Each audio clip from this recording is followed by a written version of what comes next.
Iya. Semua orang pasti mati, Ustaz. Semua orang pasti mati. Iya. Iya.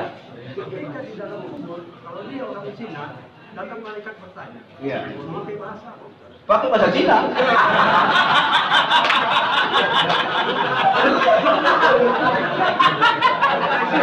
Kalau nggak percaya Bapak nanti lah. Datangi. Raon tanya itu kan, Raon nanya ya, ujungnya gimana kita pakai bahasa. Jadi begini ya, kalimat-kalimat marrobuka itu kalimat menerangkan, kalimat Nabi menerangkan, bukan seperti itu persisnya. Malaikat bertanya kepada jenazah. Cuman kalau nggak begitu Nabi menerangkan, apa nyambung kira-kira sahabat Nabi? Ya nggak nyambung gitu. Jadi sebenarnya yang ditanya itu amal ibadah kita. Ya lebih-lebih. Jadi bukan berarti hafalan kita nanti sebelum mati. Allah, Ka'bah, Quran Karim. Jangan gitu. Jangan menghafal-hafal jawaban. Nanti kalau tanya kalau buka, Allah jawabku. Mana juga Muhammad jawabku. Makin berat kok Ka'bah. Enggak gitu. Itu bukan kayak seperti cerdas cermat. Kalau pertanyaan Bapak tadi itu mirip seolah-olah Nabi menerangkan itu kayak cerdas cermat aja Bapak. Ya, jadi itu dia ya Pak ya. Itu macam agen lah itu Pak tadi kan. Suaminya itu agen lah. Agen pengawasan. Agen pengawasan kan gitu loh. Jakarta. Orang ke Jakarta dia tetap di pengawasan. Ke masjid. Istri sama anaknya ke masjid, dia tetap di rumah. Ya kan? Agen itu Pak, pengawasan itu apa ini? فما لعينيك إن قلت فهمتا وما لقلبك إن قلت استفق يهيمي. Jangan lupa subscribe, like, comment, and share. Suami saya rajin menyuruh saya dan anak beribadah. Suami saya rajin menyuruh saya dan anak beribadah, tapi dia tidak. Suami saya tidak beribadah. Apa hukumnya Pak Ustaz? Nah inilah agama ini ibda bin nafsi. Agama ini ibda bin mulai dari diri. Dia berpahala nyuruh ibu melaksanakan ibadah, menyuruh anak melaksanakan ibadah, tapi dia lebih besar dosanya kadang-kadang tak beribadah. Iya kan? Inilah nanti dibilang Allah kabur maqtan indallah an taqulu ma la taf'alun. Besar bencinya, besar marahnya Allah di mana kamu banyak menyuruh tapi kamu nggak mau. Itu macam agennya itu Pak tadi kan. Suaminya itu agen ya. Agen pengawasan. Agen pengawasan kan gitu loh. Jakarta.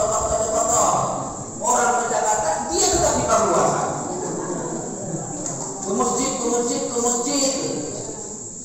Istri sama anaknya ke masjid, dia tetap di rumah. Ya kan? Agen itu Pak, pengawasan itu apa ini? Iya. Saya seorang mualaf dan ibu saya masih Kristen, non Muslim, dan sekarang itu saya sudah dan sekarang ibu saya itu meninggal. Saya selaku anak ingin mendoakannya yang meninggal. Apakah doa saya sampai Pak Ustaz? Nggak sampai, cuma tetap didoakan.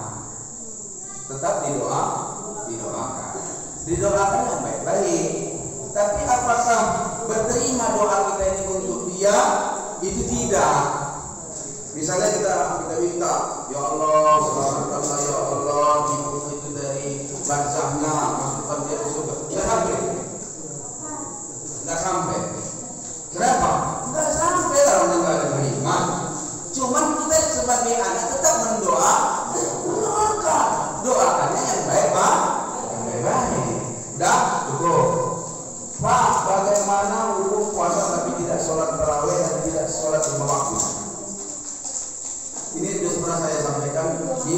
Iya, makanya dia itu saya. Jadi kalau dia tengok masalah puasa dan sholat. Kalau ilmu tasawuf itu orang-orang tasawuf berfatwa berbeda. Memberilah kamu dari ketiadaan. Coba bayangkan. Bagaimana kita memberi dari ketiadaan kita? Orang-orang tasawuf itu begitu fatwanya. Memberilah kamu dari ketiadaan. Ini capek saya memikirkan kalimat ini. Saya pikir nggak ada dasarnya dari baginda Nabi. Rupanya ada. Rupanya Nabi pernah memberikan dari ketidakpunyaannya. Kapan itu? Pernah datang sahabat kepada baginda Nabi meminta sesuatu kepada baginda Nabi. Nabi nggak punya apa-apa. Terus kayak mana kita caranya? Sesuai dengan sunnah Nabi. Kalau kita nggak punya uang, datang orang yang memang membutuhkan uang, meminjam uang sama kita nggak bisa memberikannya karena kita memang ketiadaan uang. Tapi rasa batin pun juga nggak cocok kalau nggak kita bantu. Ini kayak mana tekniknya? Kita utang uang orang yang lagi ada uangnya, kemudian kita kasih sama mereka yang membutuhkan, nanti kita bayar utang ini. Kita utangkan, begitu Nabi mengajarkannya. Jadi Nabi pernah berhutang untuk membantu orang. Itu rupanya bagian daripada sunnah Nabi. Memberilah kamu dari ketiadaan. Fisarra'i wad-dharra, dalam keadaan lapang maupun sempit. Kemudian orang yang baik yang kedua, wal, apa kalimatnya? Alladzina yunfiquna fis sarra'i wad-dharra'i wal ghaidh wal kadhiminal ghaidh, menahan amarah, menahan emosi. Satu bulan penuh nanti, Bu, kita tahan emosi kita. Menurut mazhab Imam Syafi'i, membatalkan puasa kalau kita pitam. Bu, kalau kita pitam itu batal puasa. Pitam itu kayak mana? Emosi yang berlebihan, memuncak, ya, batal puasa. Jadi bukan hanya makan dan minum. Menurut mazhab Imam Syafi'i, sampai pitam batal. Pingsan yang terlalu lama batal. Gila yang terlalu lama batal. Makan minum apalagi. Ya, makanya kalau merepet, makruh merepet. Karena merepet itu adiknya pitam. Jangan asik merepet aja ibu. Bulan Ramadan agak libur dulu merepet. Mudah-mudahan karena libur ibu merepet 1 bulan itu tak merepet lagi ibu untuk selanjutnya. Latihan menahan emosi. Wal kadhiminal ghaidh, tahan amarahmu. Tahan amarah. Tadi kita udah saling memaafkan. Memang udah dari lahir lah, ya, dari batin kita inilah, bahwasanya kita memang memaafkan kesalahan orang. Tapi ingat, yang dimaafkan, kalau hutang namanya nggak maaf. Hutang tetap dibayar. Yang dimaafkan itu kalau ada yang kurang di sana sini, misalnya tingkah laku, ya, itu. Tapi kalau yang namanya hutang wajib dibayar. Ya Pak? Jadi ya, jangan banyak kali pekerjaan yang makruh kita kerjakan.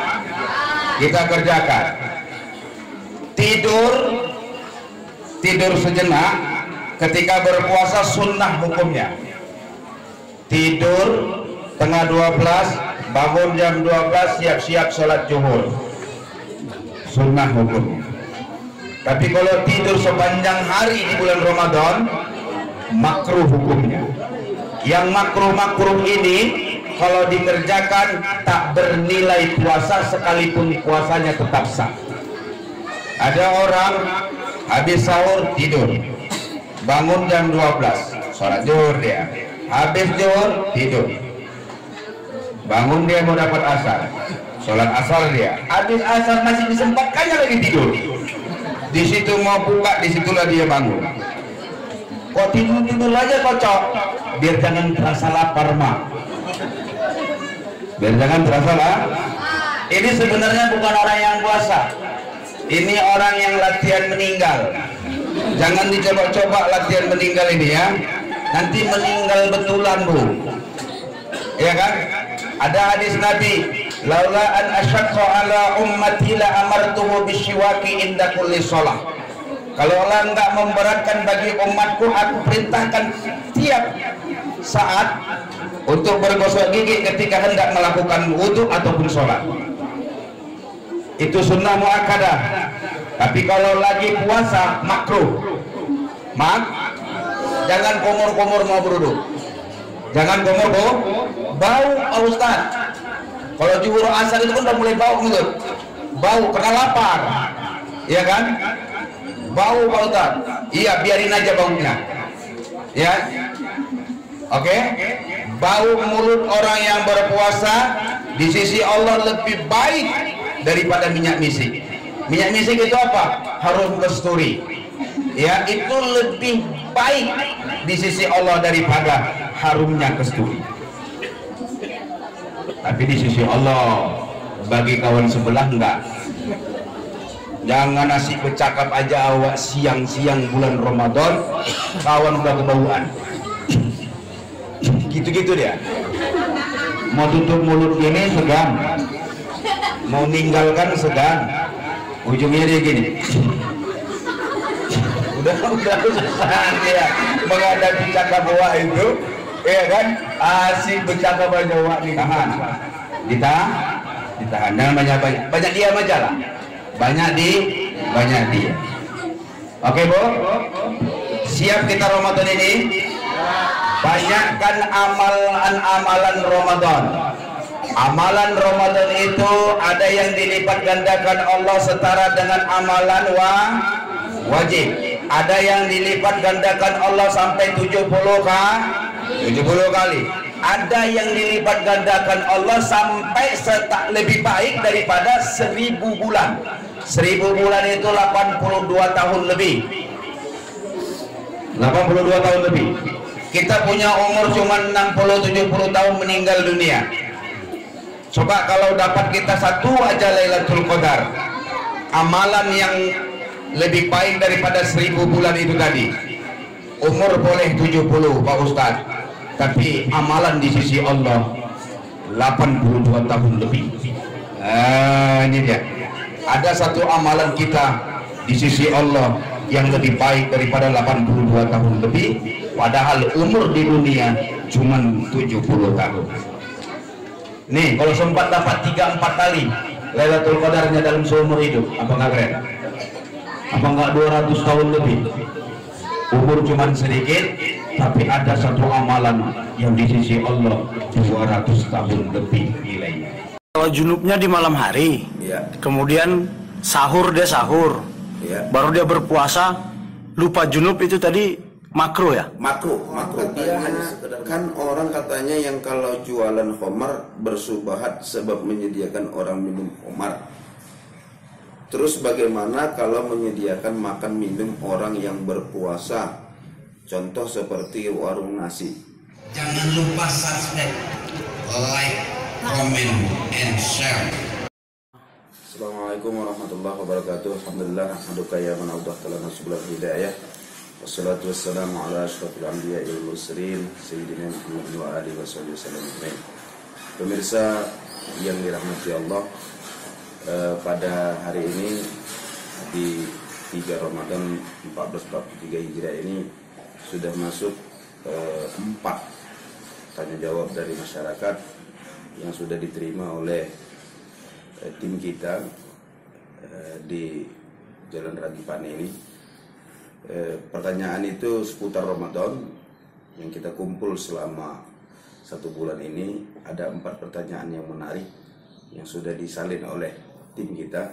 Pertama, pertanyaannya, Ustadz, bagaimana hukum junub bagi orang yang berpuasa, dan bersetubuh siang hari sementara dia tidak bersetubuh di siang hari sementara dia tidak sedang puasa? Apakah ia wajib tetap makan 60 orang miskin? Oh, maksudnya apakah dia wajib tetap membayar 60 orang makan 60 orang miskin ya, bayar kifarat ya. Nah, seperti itu. Ustaz, bagaimana hukum junub bagi orang yang berpuasa? Junub bagi orang yang berpuasa, apabila junubnya sebelum masuk saat dia berpuasa, maka dia makruh. Begitu dia sadar dia dalam keadaan junub, mandi, ya, mandi. Tetapi tidak membatalkan puasanya. Yang membatalkan puasanya apabila dia sudah berpuasa, sengaja dia junub.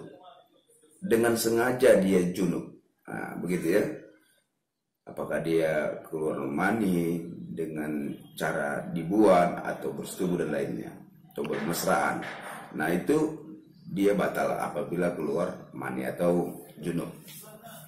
Dan bersetubuh siang hari sementara dia tidak sedang puasa.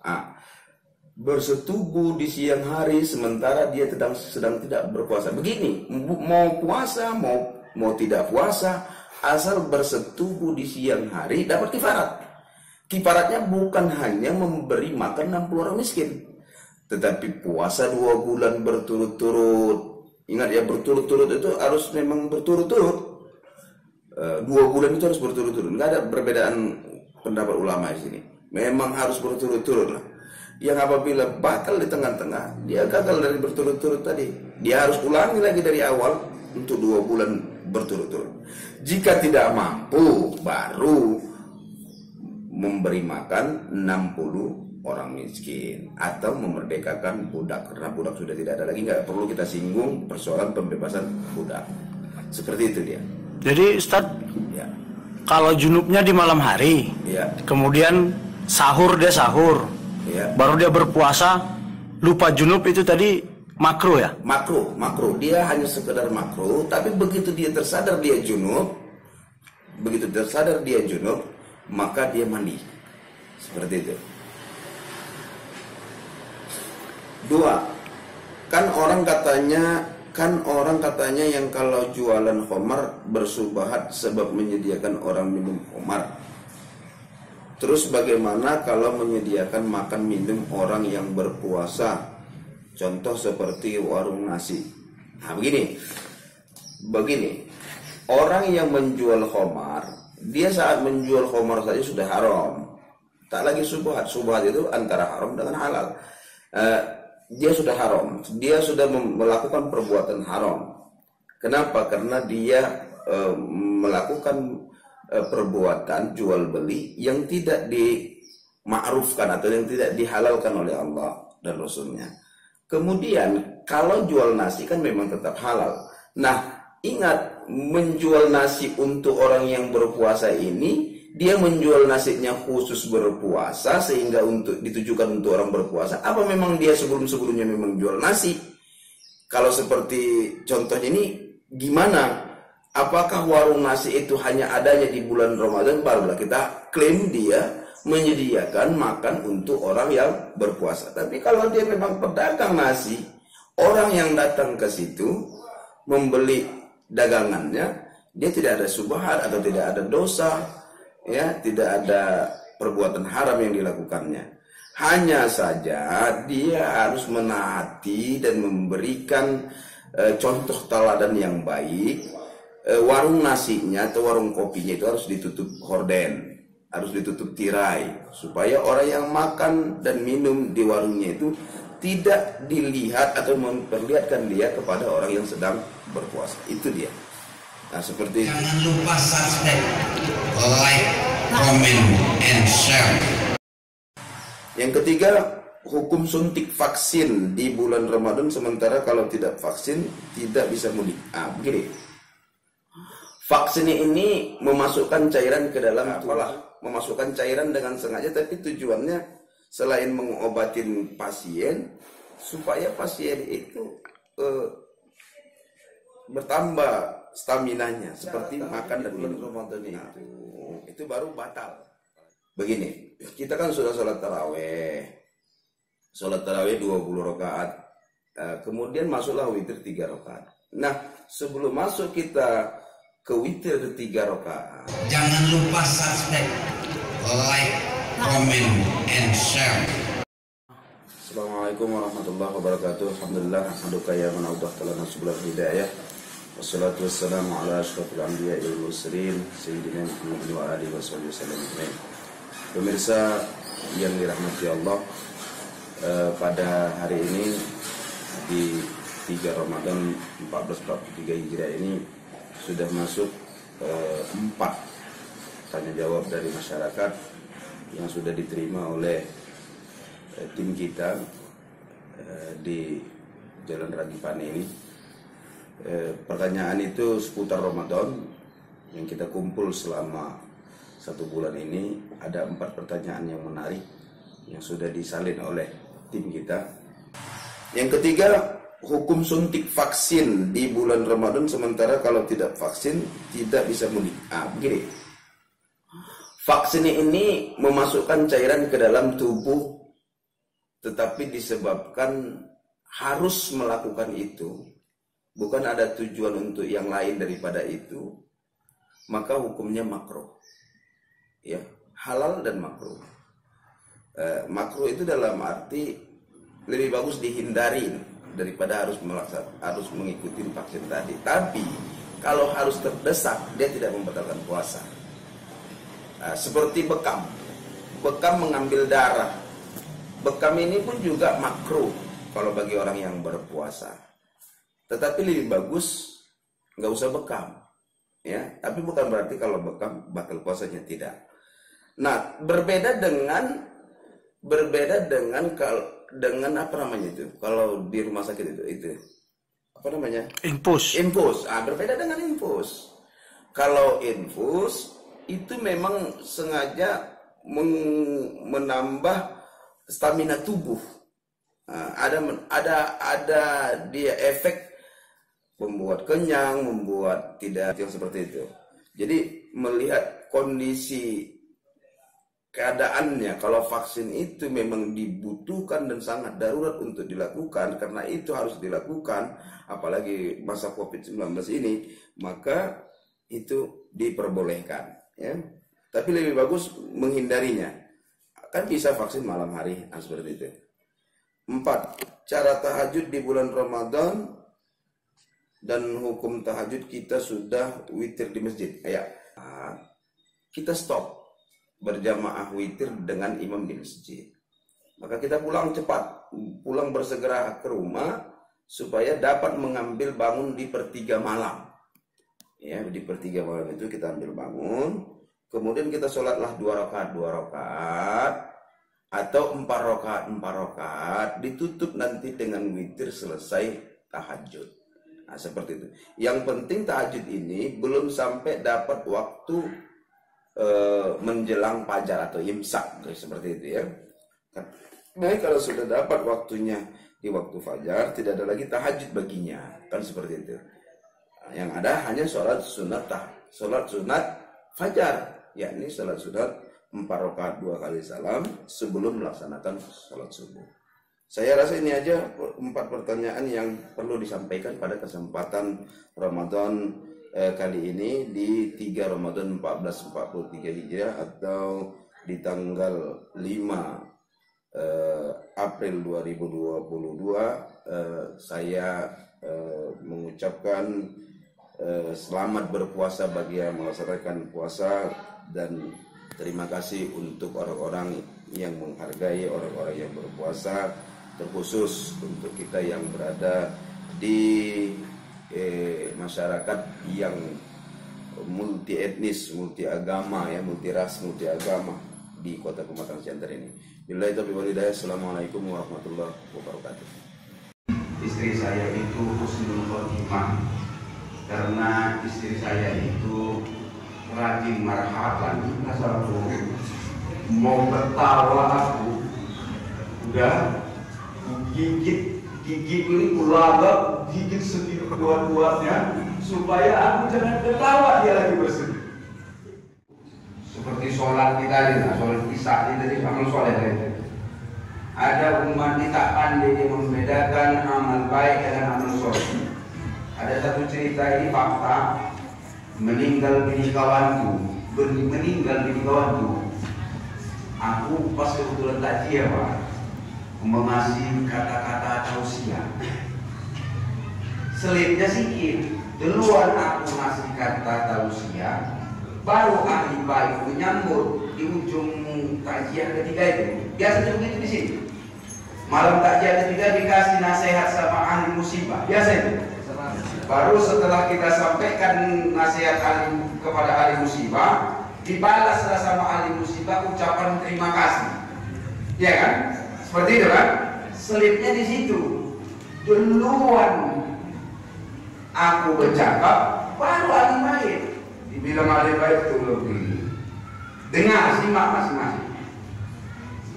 Bapak-bapak, para pentakziah, para ustadz, tuan guru yang saya hormati.